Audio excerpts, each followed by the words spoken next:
ప్రభు అయినటువంటి యేసుక్రీస్తు వారి నామంలో బెరయా సత్య సువార్తను వీక్షిస్తున్నటువంటి అందరికీ వందనాలండి.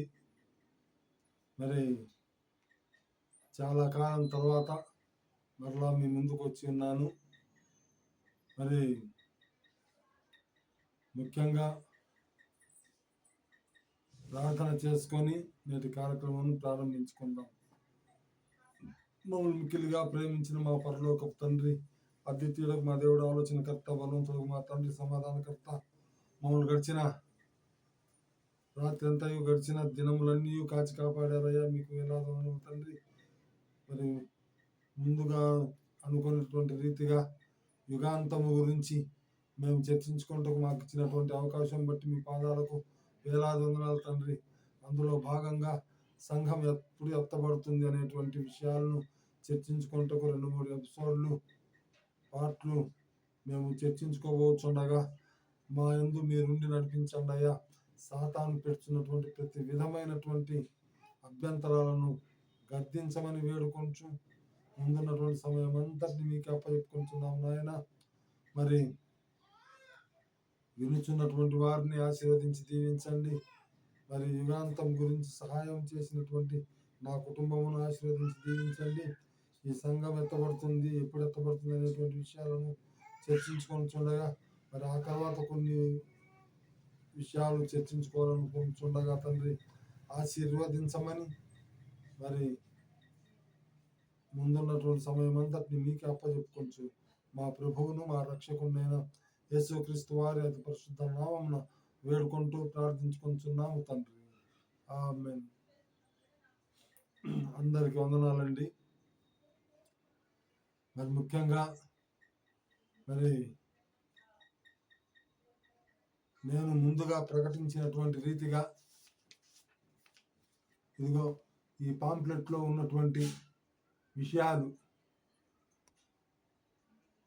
అన్నిటినీ మీకు మరి 12 పార్ట్లలో వివరించడం జరిగింది. మరి అంతిమ అబద్ధ క్రీస్తు ఎవరు, దానికి ఆన్సర్లు ఇప్పుడు మనం చూసుకుందాం. ఎవరు అంటే నిమ్రోదు, ఒకానొకప్పుడు భూలోకంలో నుండి చనిపోయినటువంటి అతని ఆత్మే తిరిగి వస్తుంది. సిరియా అంతిమ అబద్ధ క్రీస్తు ఎక్కడి నుండి, ఏ ప్రదేశం నుండి వస్తాడు, సిరియా దేశం నుంచి వస్తాడు అనేటువంటిది మనం సాక్ష్యాధారాలు, లేఖనాధారాలతోటి చూసాము. అలాగే అంతిమ అబద్ధ క్రీస్తు ఎప్పుడు వస్తాడు అంటే ముందుగా రష్యా ఇజ్రాయెల్పై దండయాత్ర చేయాలి. ఆ తర్వాత దశరాజ్య కూటమి ఏర్పడాలి. ఆ దశరాజ్య కూటమి ఏర్పడినప్పుడు మన 11వ రాజుగా చేరినటువంటి ఈ సిరియా రాజు వాడిలో నిమ్రోద్ ఆత్మ ప్రవేశించి అప్పుడు దశరాజ్య కూటమి ఏర్పడినప్పుడు రావడం జరుగుతుంది. అంతిమ అబద్ధ క్రీస్తు రాకకు ముందు సంభవించేటువంటి సూచనలు ఏమిటి? మొదటిగా ఇస్రాయేలీలందరూ ఇజ్రాయేలు చేరవలను. తర్వాత రష్యా ఇజ్రాయెల్ మీద దండయాత్ర చేయాలి. మరి ఇలాంటి విషయాలన్నింటినీ మనము చర్చించుకున్నాం. అలాగే సంఘం ఎప్పుడు ఎత్తబడుతుంది, శ్రమల మధ్యలో అర్ధవారమునకు బలిని నైవేద్యమును నిలిపివేసి వాడు పరిశుద్ధ స్థలములో నిలుచుట మీరు చూచుదురు. దానియేలు గ్రంథం 9:27. అలాగే మత్తయి సువార్త 24:15, 2 తెస్సలోనిక పత్రిక 2వ అధ్యాయము 1-4 వచనాలు మనం గమనించినట్లయితే వాడు మధ్యవారం కంటే శ్రమలకు మధ్యలో 3.5 సంవత్సరాలు గడిచిపోయిన తరువాత 2 సాక్షులను వాడు చంపి ఆ 2 సాక్షులు 3.5 రోజులు యెరూషలేము పట్టణ వీధుల్లో వారు పడి ఉంటారు. ఆ తర్వాత ప్రభువు స్వరం వినపడి వారు మేఘారూఢులై వెళ్ళిపోతారు. ఆ తర్వాత వాడు పోయి యెరూషలేము దేవాలయంలో కూర్చుంటాడు. ఆ యెరూషలేము దేవాలయంలో కూర్చున్నప్పుడే ఆ దినం వస్తుంది అని 2 తెస్సలోనిక పత్రిక 2వ అధ్యాయంలో పౌలు గారు మనకు వివరించడం జరిగింది. రెండవ రాకడ ఎప్పుడు? ఈ పాంప్లెట్లో ఉన్నటువంటి విషయాల్లో రెండవ రాకడ ఎప్పుడు? ఇజ్రాయేలీలు మారు మనసు పొందిన తర్వాత మరి ఒలీవల కొండల మీద జకర్యా 14వ అధ్యాయంలో వివరించిన రీతిగా ఆయన మరి పరిశుద్ధులైనటువంటి మరి అన్యులైనటువంటి వారిని సంఘం అప్పటికి ఎత్తబడుతుంది. వారిని వెంట పెట్టుకొని ఒలీవల కొండ మీదకి రావడం జరుగుతుంది. యుగాంతం ఇప్పుడు ఇవన్నీ జరిగిన తర్వాత పాత ఆకాశం పాత భూమి నశించిపోతుంది. ఆ తర్వాత యుగం సమాప్తం అవుతుంది. తర్వాత కొత్త ఆకాశం కొత్త భూమి ఏర్పడుతుంది అనేటువంటి విషయాలను మనం చర్చించుకున్నాము. అలాగే 16 సంఘటనలు జరగాలని నీవు చెప్పాను. మరి ఈ 16 సంఘటనలను ఇప్పుడు మనం చెప్పుకుందాం. ఈ యుగాంతం సంభవించాలంటే మొత్తము 16 సంఘటనలు జరగాలి. యూదులందరూ ఇశ్రాయేల్ చేరవలను. రెండవది వచ్చేసి రష్యా ఇజ్రాయెల్పై యుద్ధం చేయాలి. తర్వాత దశరాజ్య కూటమి ఏర్పడాలి. అబద్ధ క్రీస్తు సింహాసనాన్ని అధిరోహించాలి. ఐదవది వచ్చేసి అబద్ధ క్రీస్తు ఇశ్రాయేలీలతో నిబంధన ఏర్పాటు చేసుకోవాలి. దాన్నే ఆ నిబంధన ఏర్పడిన రోజు నుంచే శ్రమల కాలం అనేటువంటిది మొదలవుతుంది. ఆ తర్వాత నాశనకరమైనటువంటి ఏ వస్తువు పరిశుద్ధ స్థలంలో నిలుచుట. వీడు పోయి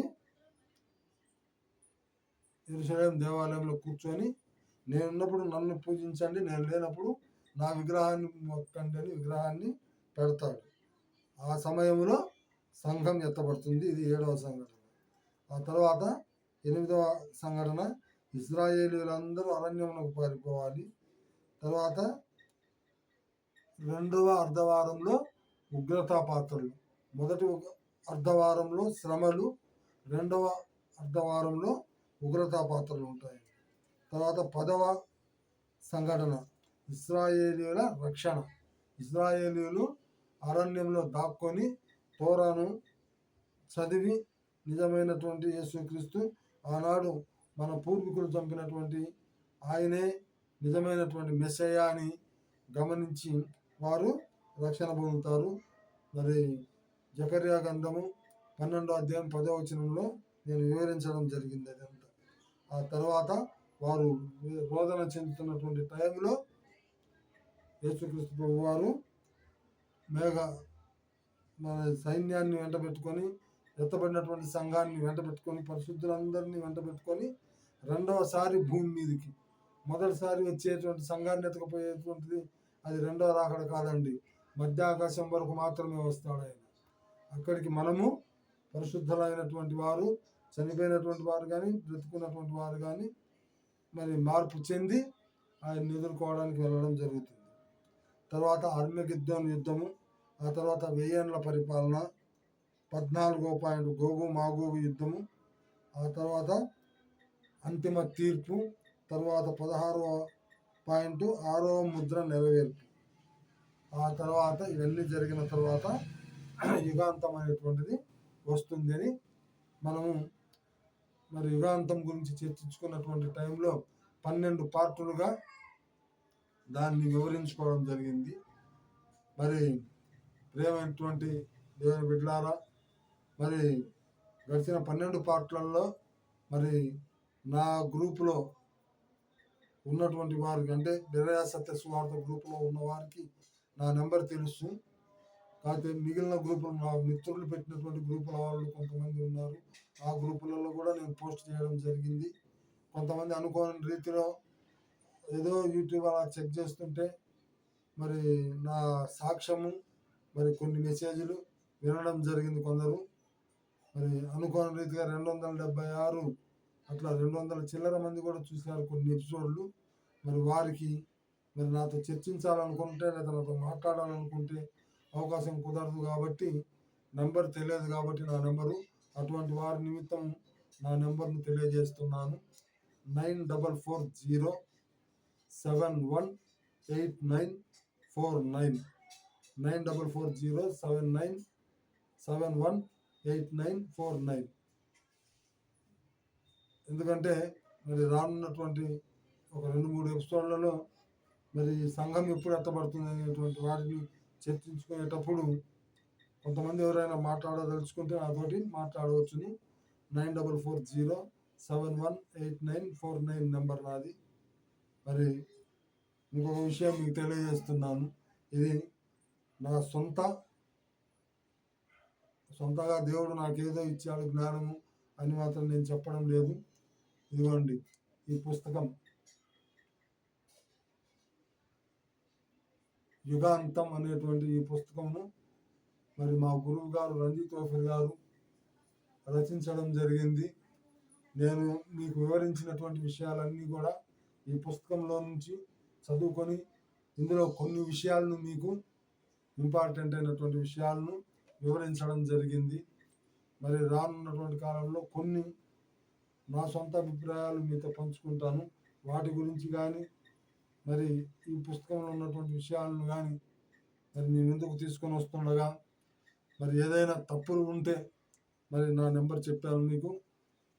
నా నెంబర్కు ఫోన్ చేసి మరి ఇదే బ్రదర్ మీరు చెప్పేటువంటి విషయాలు ఇదిగో ఈ రెఫరెన్స్ ప్రకారం తప్పు, రెఫరెన్స్ ఖచ్చితంగా చూపించండి, రెఫరెన్స్ ప్రకారం తప్పు అని నాకు చెప్పండి, నేను నేర్చుకుంటాను.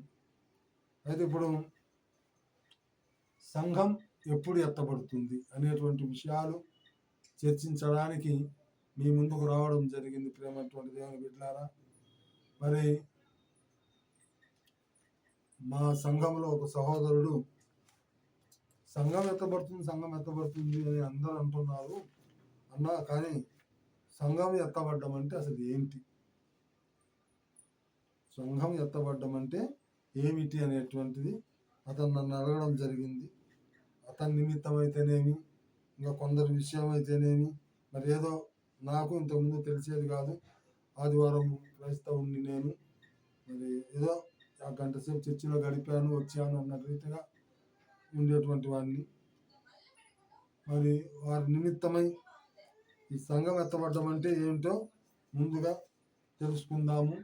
ఆ తర్వాత సంఘం ఎప్పుడు ఎత్తబడుతుంది ఆల్రెడీ నేను చెప్పాను. ఎందుకంటే నా 12 పాఠాల్లో అంతిమ అబద్ధ క్రీస్తు రావాలి, వాడు యెరూషలేము దేవాలయంలో కూర్చోవాలి, అప్పుడు సంఘం ఎత్తబడుతుందని పౌలు గారు చెప్పాడు అని చెప్పాను. అదే మాటను యేసుక్రీస్తు ప్రభు వారు చెప్పారు మత్తయి సువార్త 24:15లో. మరి దానియేలు ద్వారా చెప్పబడినటువంటి ఆ ప్రవచనం నెరవేరాలి అని చెప్పడం జరిగింది. కాకపోతే కొన్ని విషయాలు మీకు తెలియచేయాలనే ఉద్దేశంతో మీ ముందుకు మరలా రావడం జరిగింది.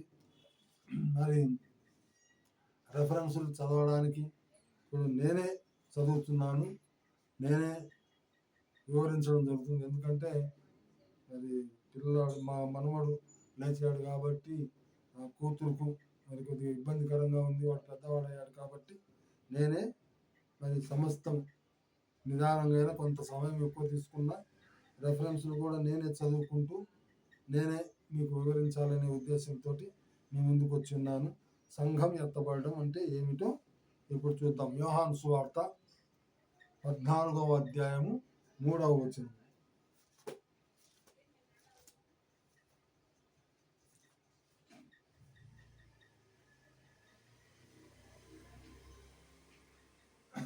యోహాను సువార్త 14వ అధ్యాయము 3వ వచనం. నేను వెళ్ళి మీకు స్థలము సిద్ధపరిచిన యెడల నేనుండు స్థలములో మీరును ఉండులాగున మరలా వచ్చి నా యొద్ద నుండుటకు మిమ్మును తీసుకొని పోదును. ప్రేమైనటువంటి దేవుని బిడ్డలారా, మనది ఈ లోకం కాదు. ఈ లోకంలో మనం కేవలం గెస్ట్ పాత్ర పోషించడానికి మాత్రమే వచ్చాం. మరి ఒకానొక దినంలో మరలా ఆయన రాబోతున్నాడంట. అది ఇక్కడ చెప్తున్నాడు. మీకు స్థలము సిద్ధపరచ వెళ్ళుచున్నాను, నేను వెళ్ళి మీకు స్థలము సిద్ధపరిచిన ఎడల నేనుండు స్థలంలో, ఆయన ఉండేటువంటి స్థలంలో మనము ఉండులాగున ఆయన వచ్చి మనల్ని తీసుకొని వెళ్తాడంట.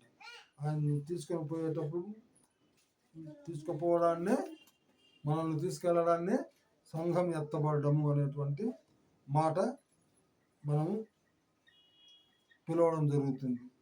అదే శ్రమలకు ముందు సంఘం ఎత్తబడినా, శ్రమలకు మధ్యలో ఎత్తబడినా, శ్రమల తర్వాత ఎత్తబడినా, లేదా 1000 ఏళ్ల పరిపాలన తర్వాత ఎత్తబడినా, ఎప్పుడు ఎత్తబడినా కానీ సంఘం ఎత్తబడడం అంటే ఆయన ఉండేటువంటి స్థలంలో మనము కూడా ఉండులాగున మనల్ని తీసుకుపోవడానికి ఆయన రాబోతున్నాడు. దానినే రెండవ రాకడ అని దాన్ని ఆ రెండో రాకడలోనే రహస్య రాకడని, బహిరంగ రాకడని రకరకాలుగా పిలవడం జరుగుతుంది.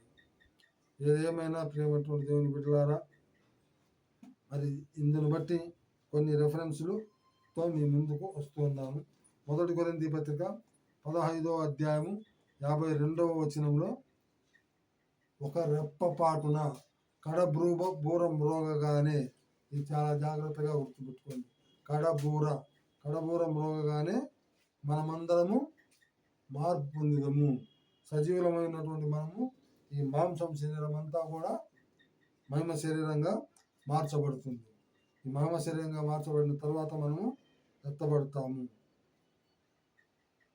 అక్కడ ఇంకో విషయము, మరి మనం ముందు ఎత్తబడతామా, చనిపోయినటువంటి వారు ముందు ఎత్తబడతారా? దానికి మనకు 1 తెస్సలోనిక పత్రిక 4వ అధ్యాయం 15వ వచనంలో 15వ వచనం నుంచి 18వ వచనం వరకు వివరించడం జరిగింది.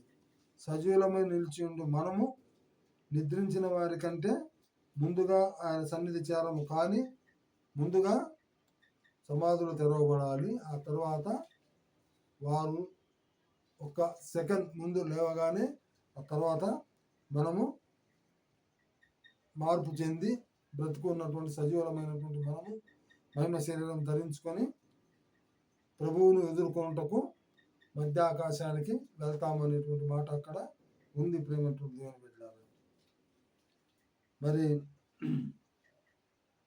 ఒక సహోదరుడు ఈ మధ్య చెప్తున్నాడు, ఒక రెఫరెన్స్ చూయించి, యోహాను సువార్త 6వ అధ్యాయము 63వ వచనము, శరీరము కేవలము నిష్ప్రయోజనము.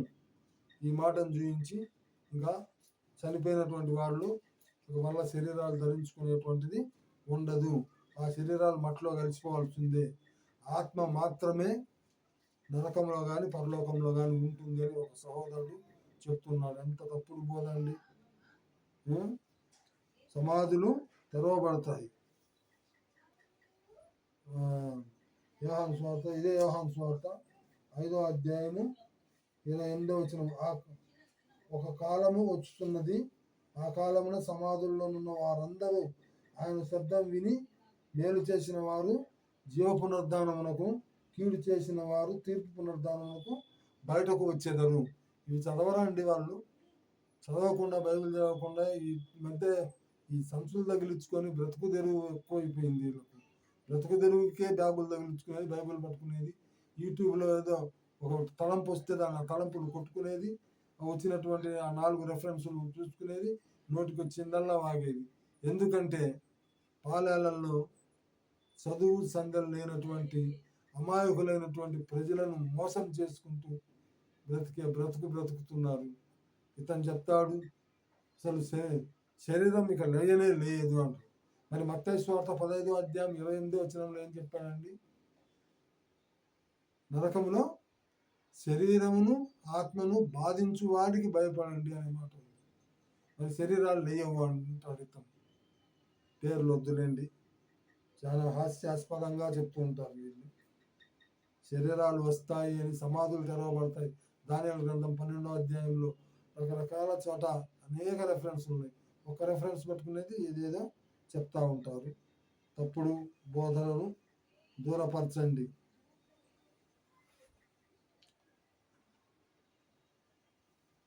మొదటి తెస్సలోనిక పత్రిక 16-17 వచనాలు చూస్తే, క్రీస్తునందుండి మృతి పొందిన వారు మొదట లేస్తారు.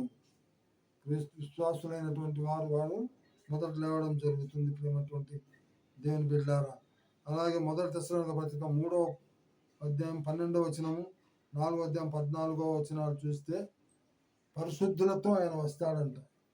పరిశుద్ధులందరినీ తీసుకొని వస్తాడు. చనిపోయినటువంటి వారి ఆత్మలను వెంట పెట్టుకొని వచ్చి, పోయి మీ శరీరాలను తొడుక్కొని రండి అంటే, ఆ సమాధులు తెరవబడి వాళ్ళు ఆ మహిమ శరీరాలతోటి వెళ్తున్నటువంటి టైంలో సజీవులమై నిలిచిన మనము మార్పు చెంది వారితో పాటు కలుసుకుంటాము.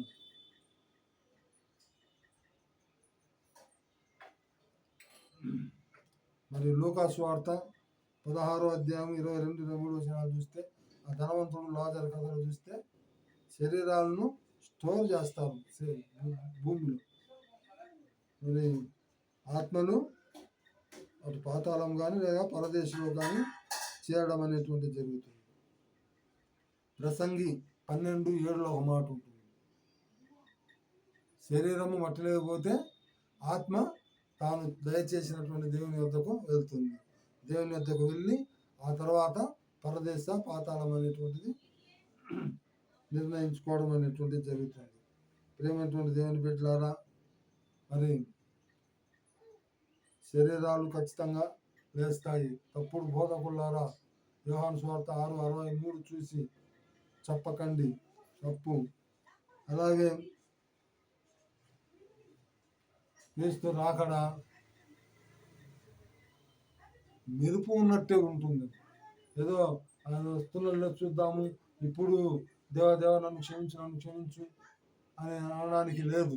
ఒక తూర్పున పుట్టి మత్తయి సువార్త 24:27 ఉంటుంది, తూర్పున పుట్టి మెరుపు తూర్పున పుట్టి పడమటికి వెళ్ళినట్టుగా ఒక క్షణం పాటులో మాత్రమే ఆయన రాకడ ఉంటుంది. ప్రేమటువంటి దేవుని బిడ్డలారా, జ్ఞాపకం చేసుకోనండి.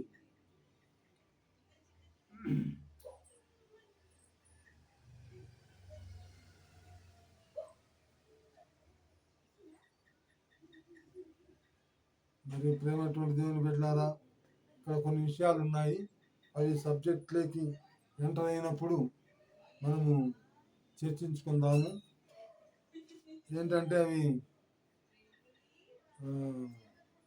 తెలియదు. నోహ కాలంలో జరిగినట్లుగా జరుగుతాయి, లోతు కాలంలో జరిగినట్టుగా. మరి లోతుకు ముందు చెప్పలేదా? చెప్తాను, నెక్స్ట్ ఎపిసోడ్లో వాటి గురించి క్లియర్గా చెప్పుకుందాం, రెఫరెన్స్లతో సహా చూపిస్తూ మాట్లాడుకుందాము. మరి ఆయనతో మనం యుగాలు ఉండబోతున్నాము.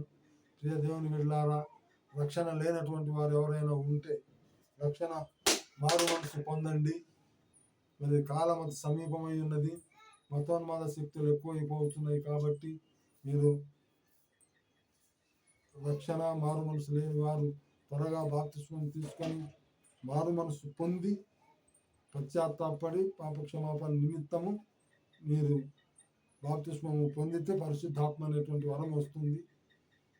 పరిశుద్ధాత్ముడు మనలోనికి వస్తాడు, మన మీద ఉంటాడు. కాబట్టి త్వరపడండి, కాలమంత సమీపమై ఉన్నది. మరి యుగాలు నిత్యత్వం అంతా మనం రాబో యుగాలు ఎన్నో ఉన్నాయండి. ఎఫ్ఎస్సి పత్రిక 1:21, మరి 2:6 ఉన్నాయి రాబో యుగాలు ఆయనతో పాటు కూర్చొని మనము పరిపాలన చేయబోతున్నాం. ఆ ధన్యతను కేవలం 60-70 సంవత్సరాలు ఇక్కడ మనం బ్రతికేది. బాగా బ్రతికితే 100 ఏళ్ళు బ్రతుకుతావు, అంతకు మించి బ్రతుకుతావా? ఒక్కసారి ఆలోచన చేయండి. మరి త్వరగా దేవుణ్ణి తెలుసుకొని దేవుని నమ్ముకొని పరలోక రాజ్యంలో ప్రవేశించలాగిన అందరం ఉండాలని కోరుకుంటూ మీ అందరికీ వందనాలు తెలియజేసుకుంటూ, మరి ఈ సంఘం ఇప్పుడు ఎత్తబడుతుంది. 4 రకాలైనటువంటి వాదనలు ఉన్నాయి. ఒకటి, శ్రమలకు ముందే అంటే అబద్ధ క్రీస్తు రాకముందే సంఘం ఎత్తబడుతుంది అనేటువంటిది ఒకటి. అబద్ధ క్రీస్తు వచ్చినాక 3.5 సంవత్సరాలు గడిచిన తర్వాత సంఘం ఎత్తబడుతుంది అనేటువంటి వాదం ఒకటి. మరి 7 ఏళ్ల శ్రమల కాలం అయిపోయిన తర్వాత సంఘం ఎత్తబడుతుంది అనేటువంటి విషయం ఒకటి. 1000 ఏళ్ల పరిపాలన తర్వాత సంఘం ఎత్తబడుతుంది అనేటువంటి ఒక విషయం ఉంది. వీటన్నిటిలో ఏది లేఖనానుసారమో చర్చించుకుందాం. అందరికీ వందనాలు.